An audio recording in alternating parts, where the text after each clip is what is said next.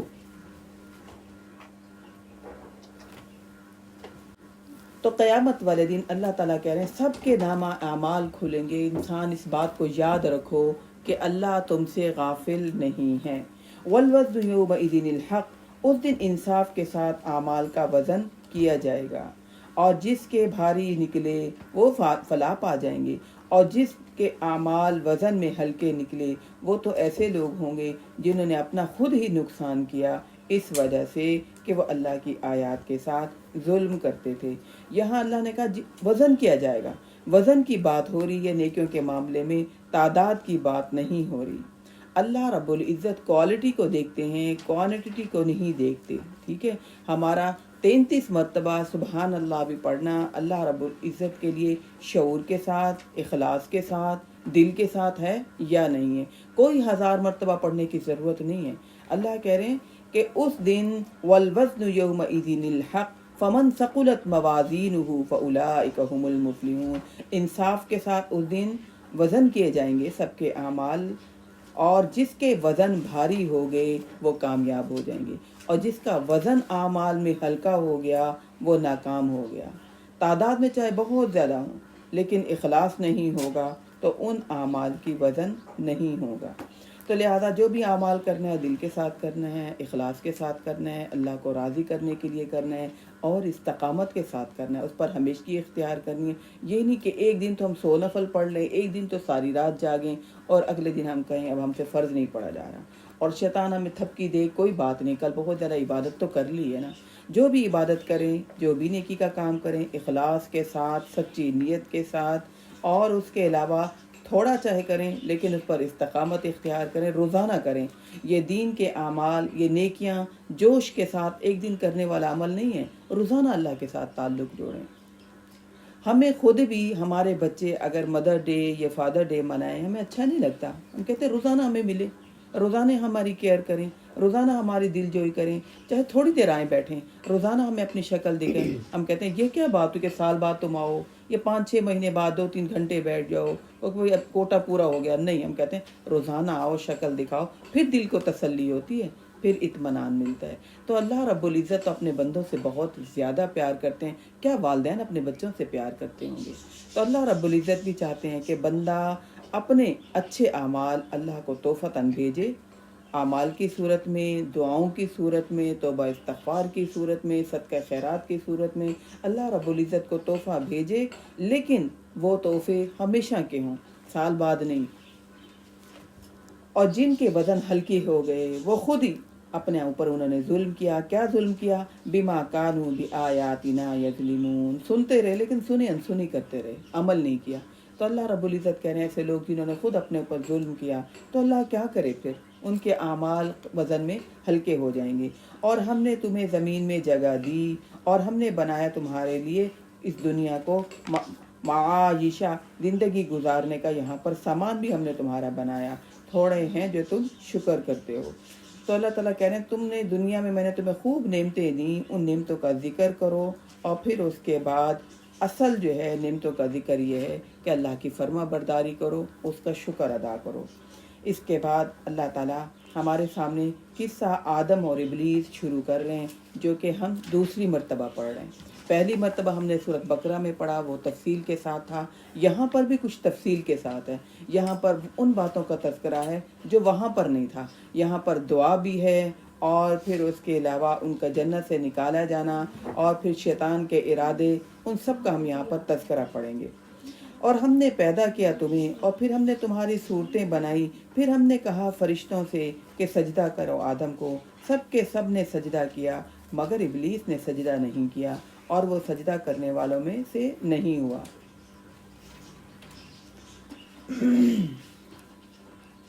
ایسا لگتا ہے کہ جیسے کہ ایک محفل میں سب لوگ بیٹھے ہوئے ہوں اور اذان ہو، تو کچھ لوگ تو اٹھیں اذان سن کر نماز پڑھیں، اور کچھ لوگ بیٹھے رہیں کہ ہم نے نماز نہیں پڑھنی۔ ایسا ہوتا ہے نا محفل میں، بعض لوگ جب اذان ہوتی ہے تو ایسے اٹھتے ہیں کہ بھی اذان ہوئی ہے تو اب نماز ادا کرنی ہے، اور بعض لوگ ایسے بیٹھے رہتے ہیں کہ ان کا مطلب یہ ہوتا ہے کہ ہم نے اب نماز نہیں پڑھنی، ہم بیٹھے ہوئے ہیں، ہم نماز پڑھنے والوں میں سے نہیں ہیں۔ یہ اللہ تعالیٰ کہہ رہے ہیں کہ جب میں نے آدم کو پیدا کیا تو پھر ابلیس جو کہ جنوں میں سے تھا، سب سے میں نے فرشتوں سے کہا کہ بھئی سجدہ کرو، ابلیس بیٹھا رہا، باقی سب نے سجدہ کیا۔ وَكَانَ مِنَ الْكَافِرِينَ لَمْ يَكُن مِنَ السَّاجِدِينَ، وہ اس نے سجدہ نہیں کیا، وہ ایسا رہا کہ اس نے سجدے سے انکار کر دیا۔ تو اللہ تعالیٰ نے اس سے پوچھا کہ میں نے تمہیں سجدہ کرنے کا حکم دیا تھا، تو اس نے کہا انا خیر من، میں بہتر ہوں اس سے، یعنی آدم جس کو آپ نے مٹی سے بنایا، میں آگ سے بنا ہوا ہوں اور میں بہتر ہوں۔ اس نے یہ خود ہی قیاس کیا کہ مٹی سے بننا اتنا بہتر نہیں ہے، آگ چونکہ اوپر کو اٹھتی ہے، آگ زیادہ بہتر ہوتی ہے۔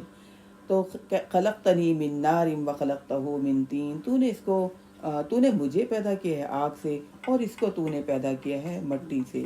یہ ابلیس کی سوچ غلط تھی، اور اس سوچ کے ساتھ اس نے غلطی کا اعتراف نہیں کیا، بلکہ اس نے اللہ رب العزت کو لاجک دیا۔ لاجک کیا دیا؟ کہ میں بہتر ہوں اس سے۔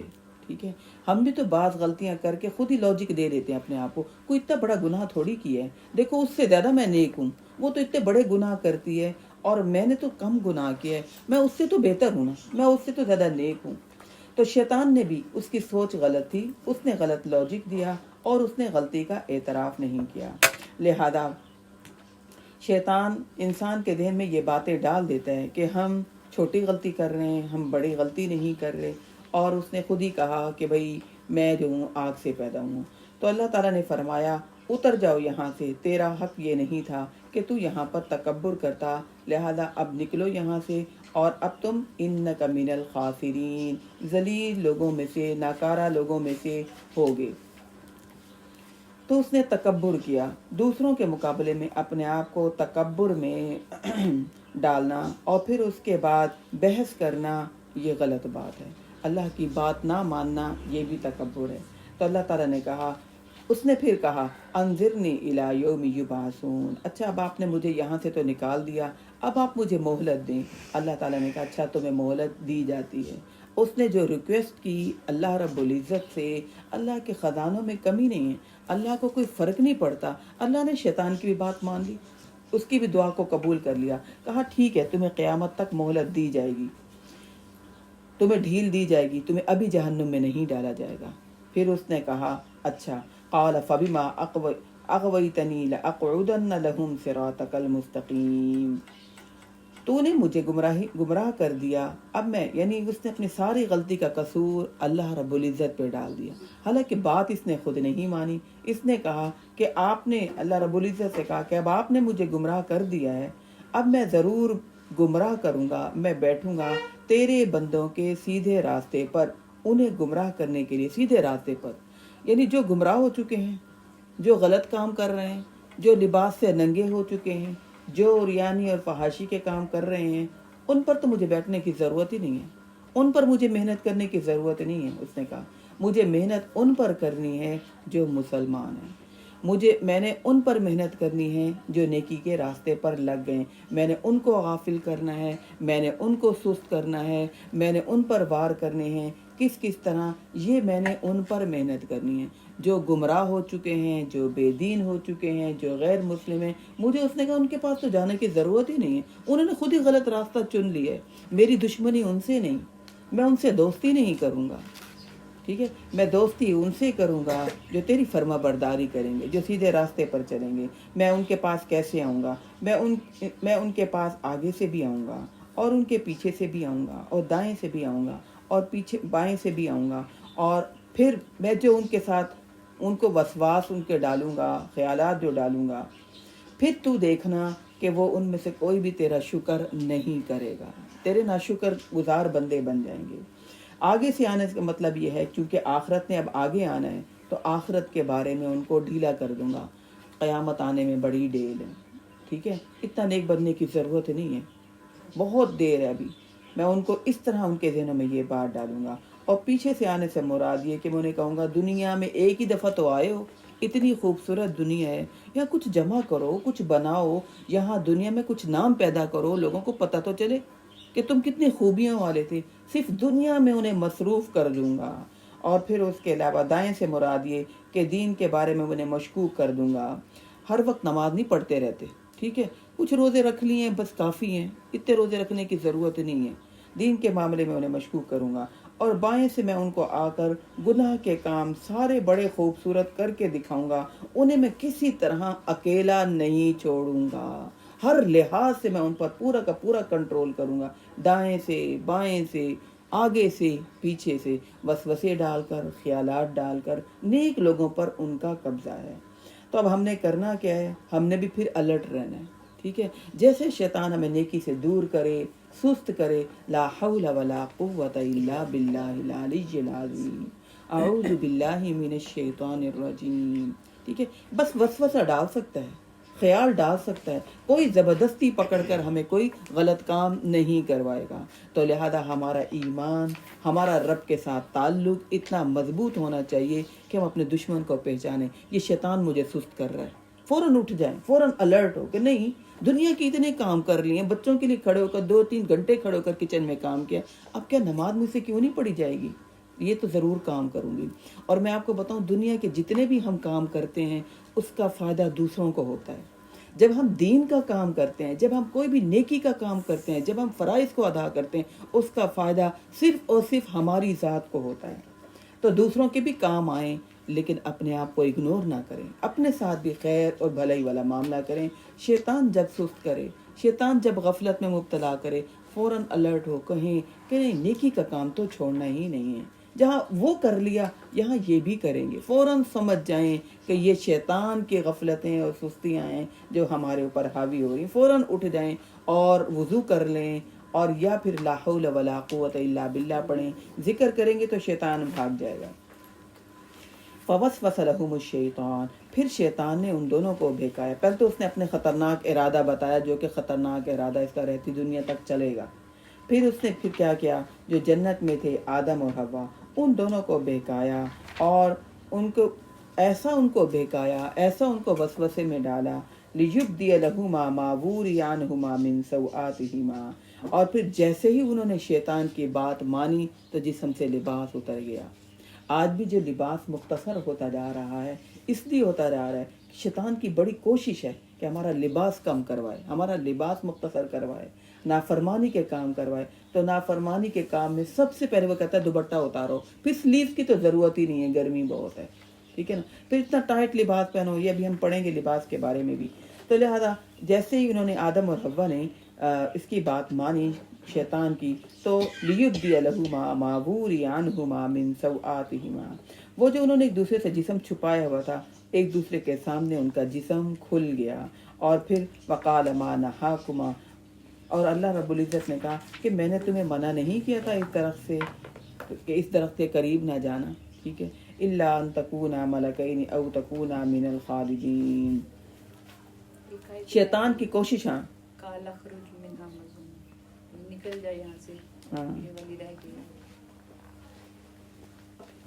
اچھا اوپر نہیں پڑھی ہے میں نے, قال اخرج منها مذموما, یہ پڑھ لی ہے. اچھا ہاں, قال اخرج منها مذءوما مدحورا, تو یہاں سے کہا نکل جاؤ, اب تم دھتکارے ہوئے اور رسوا ہو یہاں سے. لمن تبعک منہم لأملأن جہنم منکم اجمعین. اور پھر اللہ رب العزت نے کہا جو بھی تیری بات مانے گا, تجھے بھی, اور میں ان سب کو اس جہنم سے بھر دوں گا. اور پھر کہا اے آدم, تو اور تیری بیوی جنت میں رہو, اور رہو یہاں پر تم دونوں, جو تمہارا دل چاہے کھاؤ, اور اس درخت کے قریب نہ جانا, اور اگر اس درخت کے قریب گئے تو پھر تم دونوں ظالموں میں سے ہو جاؤ گے. تو شیطان پیچھے لگا رہا, وسوسے, ٹھیک ہے, اچھے خیالات, اچھی امیدیں, اچھی آرزویں دلا دلا کر پیچھے لگا رہا کہ, اور پھر اس نے کیا کہا کہ آگے آتا ہے کہ تو لیبدی لہما ما ووری عنہما, یہ میں نے پڑھ لیا. وقال ما نہاکما ربکما عن هذه الشجرة الا ان تکونا ملکین او تکونا من الخالدین. کہنے لگا تمہارے رب نے تمہیں اس درخت سے اس لیے روکا کہ کہیں تم فرشتے نہ بن جاؤ, اور کہیں تم یہاں پر ہمیشہ رہنے والے نہ بن جاؤ, ہے نا. ایسے نہیں آدم نے اتنی آسانی سے بات مان لی تھی جو ان کے ذہنوں میں وسوسے ڈال رہا تھا. اچھے اس نے خیال, اچھی امیدیں, جھوٹے وعدے دلائے. اس نے کہا کہ میں یہ چاہتا ہوں کہ آپ فرشتے بن جائیں، میں تو یہ چاہتا ہوں کہ آپ جنت میں ہمیشہ رہیں۔ اور آدم اور حوا تو جنت میں رہنا چاہتے تھے۔ اور ایسے ہی شیطان ہمیں بھی بڑی جھوٹی امیدیں، ہماری کمزوریوں کو جانتے ہوئے ہمارے ذہنوں میں وہ باتیں ڈالتا ہے جس سے ہم خوش ہو جائیں، تو وہ باتیں ڈال کر ہمیں دین سے غافل کر دیتا ہے، ہمیں اللہ سے دور کرتا ہے۔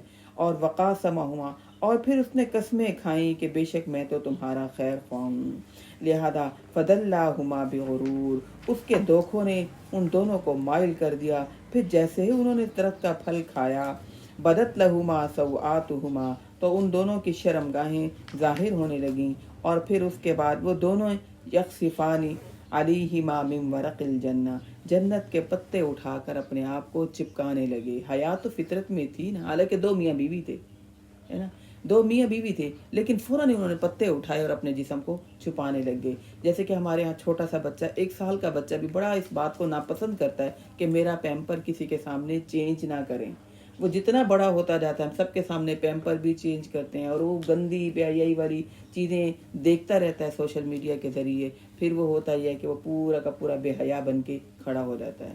تو سب سے پہلے اللہ رب العزت نے پیدا ہوئے بچے کے اندر بھی اور آدم اور حوا کے اندر بھی حیا رکھی، اور انہوں نے فوراً پتے اٹھائے اور اپنے جسم کو چپکانے لگے۔ اور پھر ان کے رب نے انہیں پکارا، ان سے کہا کیا نہیں میں نے تم دونوں سے کہا تھا کہ اس درخت کے قریب نہ جانا، اور میں نے تم سے کہا تھا کہ دیکھو شیطان تمہارا دشمن ہے۔ تو شیطان تو ہر ایک کے دل میں، آدم اور حوا کے پاس ایک دفعہ نہیں آیا تھا، بار بار وسوسے ڈالی، بار بار خیال ڈالا۔ تو شیطان اب ہمارے بھی ذہنوں میں بار بار خیال ڈالتا ہے، لہذا شیطان ہمیشہ گناہ کو خوبصورت کر کے دکھاتا ہے، تو انسان اس گناہ کو کام کر لیتا ہے۔ دیکھو بڑا مزہ آئے گا، دیکھو سب کر رہے ہیں، دیکھو کتنا اچھا لگ رہا ہے، کتنا مزہ آئے گا۔ اس طرح شیطان ہمارے لیے بھی گناہوں کو خوبصورت کر کے دکھاتا ہے۔ اب جیسے ہی کپڑے اتر گئے، اللہ رب العزت نے ان کو ندامت ہوئی اور توبہ استغفار انہوں نے کی، تو اللہ رب العزت نے ان کو دعا سکھائی، ربنا ظلمنا انفسنا وان لم تغفر لنا وترحمنا لنکونن من الخاسرین۔ کہا ہے ہمارے رب، بے شک ہم نے اپنے اوپر ظلم کر دیا، اور اگر آپ نے ہمیں معاف نہ کیا اور اگر آپ نے ہم پر رحم نہ کیا تو ہم ضرور نقصان اٹھانے والوں میں سے ہو جائیں گے۔ تو یہ آدم اور حوا کا طریقہ ہمارے لیے بھی ہونا چاہیے۔ جب بھی ہم گناہ کریں، ہم یہ نہ سوچیں اچھا چھوٹا گناہ ہی تو تھا، اچھا کچھ نہیں ہوتا، اچھا سبھی تو کر رہے تھے، اپنے آپ کو لاجک نہ دیا کریں، ٹھیک ہے۔ فوراً سوچیں کہ بھائی دعا مانگنی ہے ہم نے، اور وہ یہ فوراً دعا مانگیں، ربنا ظلمنا، اس کو ہائی لائٹ کر لیں، بڑی پیاری یہ دعا ہے کہ اس میں اپنے تمام گناہوں کا اعتراف بھی ہے، اور پھر اللہ رب العزت سے دعا بھی ہے کہ یا اللہ تو ہم پر رحم فرما، اور اس بات کا اقرار بھی ہے کہ یا اللہ تو نے مجھے نقصان سے بچانا ہے، تو ہی مجھے پاک کر سکتا ہے گناہ سے، ورنہ میں تو گناہ سے پاک ہونے والی نہیں ہوں، ٹھیک ہے۔ تو یہاں کے بعد اللہ تعالیٰ نے فرمایا اترو تم میں سے بعض کا اب دشمن ہے، تم دشمن بنے رہو گے، ٹھیک ہے۔ تو چونکہ آدم ابلیس کی آزمائش کا ذریعہ بنا تھا، لہذا اس نے کہا کہ میں جو ہوں، اب مجھے جو ہے آدم اور حوا کو دنیا میں بھیج رہے ہیں تو میں یہاں پر بھی دشمنی کیے رکھوں گا۔ ابلیس کی آدم کے ساتھ دشمنی ٹھن گئی، ٹھیک ہے نا، اس کو حسد بھی ہوا، اس کی دشمنی ٹھن گئی کہ میں نے اکیلا جہنم میں نہیں جانا، جتنا زیادہ کوشش میں کروں گا، جتنے زیادہ لوگ جہنم میں جائیں گے میں سب کو لے کر جاؤں گا۔ لہذا وہ کوشش بہت دن رات کرتا ہے، بہت محنت کرتا ہے، بار بار کرتا ہے، کئی بار ذہنوں میں وسوسے ڈالتا ہے، کئی بار وہ ہمیں جھوٹی امیدیں دلاتا ہے، کئی بار وہ ہمیں دھوکہ دیتا ہے کہ دیکھو ضرورت نہیں، دیکھو کوئی فائدہ نہیں، دیکھو اس کو دیکھو، ہمارے سامنے نیکیوں کو خوشنما کر کے نہیں دکھاتا، گناہوں کو خوشنما کر کے دکھاتا ہے۔ تو ہم دیکھتے ہیں کہ یہاں پر کیا کیا، ابلیس نے نافرمانی کی، لیکن آدم سے بھی غلطی ہوئی، آدم نے فوراً اپنے غلطی کا اعتراف کر لیا، ٹھیک ہے۔ ابلیس سے غلطی ہوئی لیکن ابلیس نے تکبر کیا، لیکن آدم نے تکبر نہیں کیا، انہوں نے فوراً اللہ کے حضور توبہ کر لی۔ ابلیس سے بھی نافرمانی ہوئی لیکن اس نے اپنی نافرمانی، اپنے گمراہی کا الزام اللہ کے ذمے لگا دیا، جبکہ آدم علیہ السلام نے کہا ربنا ظلمنا، یا اللہ مجھ سے غلطی ہوگی، ہم سے غلطی ہوگی، اپنے غلطی کا اعتراف کیا اور اپنے غلطی کو اپنی طرف منسوب کیا۔ تو ابلیس جو ہے گناہ کر کے شرمندہ نہیں ہوا، لیکن آدم گناہ کر کے شرمندہ ہوئے۔ ابلیس نے اپنے نفس کو ملامت نہیں کیا، لیکن آدم علیہ السلام نے اپنے نفس کو ملامت کیا۔ ابلیس نے رب العالمین کے سامنے اپنا عذر رکھا، کیونکہ میں آگ سے بنا ہوں۔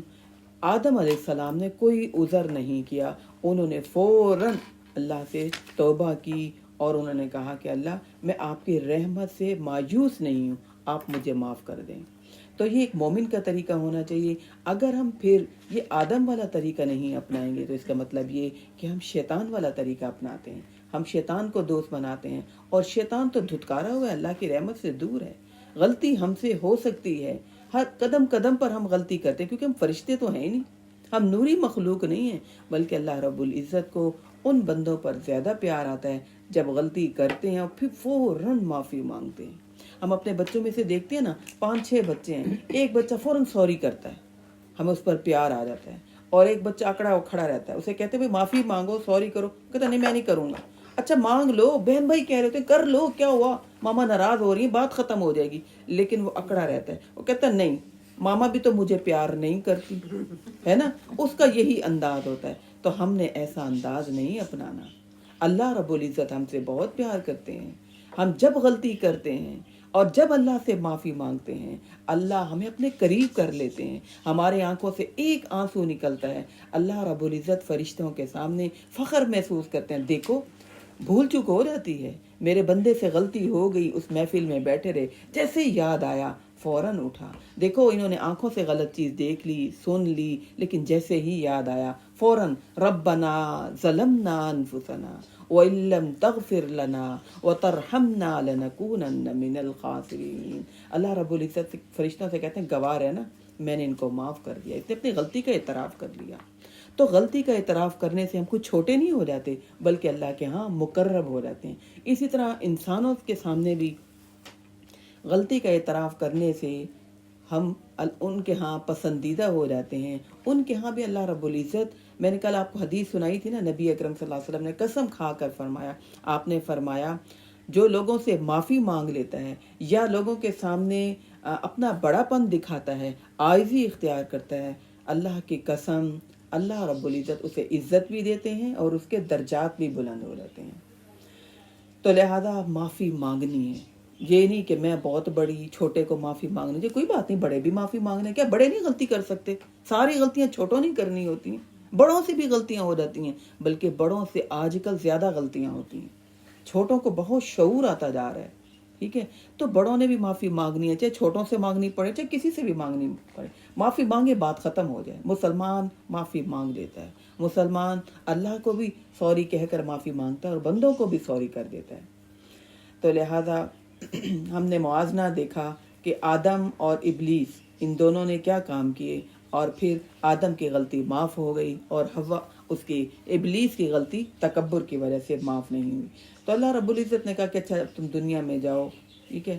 تو شیطان کی ٹھنی ہوئے دشمن بنا ہوا ہے، اور اللہ رب العزت نے پھر کہا کہ آدم اور حوا تم دنیا میں جاؤ، اب تمام انسان جو دنیا میں ہوں گے پیار محبت کے ساتھ رہیں گے، جو نیک عمل کرے گا، ٹھیک ہے، لڑنے جھگڑنے میں نہیں لگا رہے گا، وہ تو پھر دوبارہ جنت میں چلا جائے گا، اور جو لڑنے جھگڑنے میں لگا رہا پھر وہ نیکی کا کام نہیں کر سکے گا، کیونکہ لڑنے جھگڑنے میں ہماری انرجی لگتی ہے، کیونکہ لڑنے جھگڑنے میں ہماری طاقت ہماری صلاحیت لگتی ہے، اور پھر اس کے بعد ہم تھک کے بیٹھ جاتے ہیں، پھر ہم نیکی کا کام نہیں کر سکتے۔ وَلَكُمْ فِي الْأَرْضِ مُسْتَقَرٌّ وَمَتَاعٌ إِلَىٰ حِينٍ۔ اب تمہارا زمین میں تھوڑی دیر کے لیے جائے قرار ہے، اب تمہیں وہاں پر دنیا کا سامان ملے گا، لیکن تھوڑی دیر کا، اب امتحان ہے، رہنا تھوڑی دیر کے لیے، یہ اللہ نے اسی وقت طے کر دیا۔ جنت میں جا سکتے ہو دوبارہ، لیکن اب کچھ نیک اعمال کرو گے، اب کچھ میری شرائط ہیں ان پر پورے اترو گے تو پھر تمہیں جنت میں بھیج دوں گا۔ قال فیہا تحیون وفیہا تموتون ومنہا تخرجون، اور پھر اس کے علاوہ اللہ نے کہا کہ تم زندگی بسر کرو گے اس میں، اسی میں تم مرو گے، اور یہیں سے تمہیں دوبارہ نکالا جائے گا۔ اے بنی آدم، ہم نے تمہارے لیے لباس نازل کیا، ٹھیک ہے؟ اللہ رب العزت نے ہمارے لیے لباس اتارا۔ سوچیں لباس کے بغیر ہم کیا اچھے لگتے، ہم بیٹھے ہوتے۔ لباس اتارا اللہ رب العزت نے ہماری خوبصورتی کو بڑھانے کے لیے، جو کہ اب ہمیں بہت مشکل لگنے لگا اس کو پہننا۔